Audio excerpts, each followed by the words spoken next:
Η κάρτα για σήμερα είναι το 3 πεντάκτηνο. Το 3 πεντάκτηνο είναι η κάρτα της προόδου. Σήμερα ακόμη και τα μικρά βήματα σε πάνε μπροστά.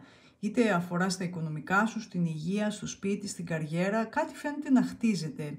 Μπορεί να μην φαίνεται ακόμα το τελικό αποτέλεσμα, αλλά οι βάσεις έχουν μπει γερά. Συνέχισε να προσπαθείς, να συνεργάζεσαι, να εξελίσσεις τις ικανότητές σου, γιατί η πρόοδος είναι ήδη καθοδόν. Στην εργασία αυτή είναι μια πάρα πολύ καλή κάρτα. Είναι ιδανική μέρα για ομαδική εργασία, για οργάνωση, για να εφαρμόσεις τις ιδέες σου. Το 3 πεντάκτηνο δείχνει αναγνώριση, στήριξη και συνεργασίες που λειτουργούν. Το όραμά σου χρειάζεται δομή και τώρα τη χτίζεις αυτή τη δομή.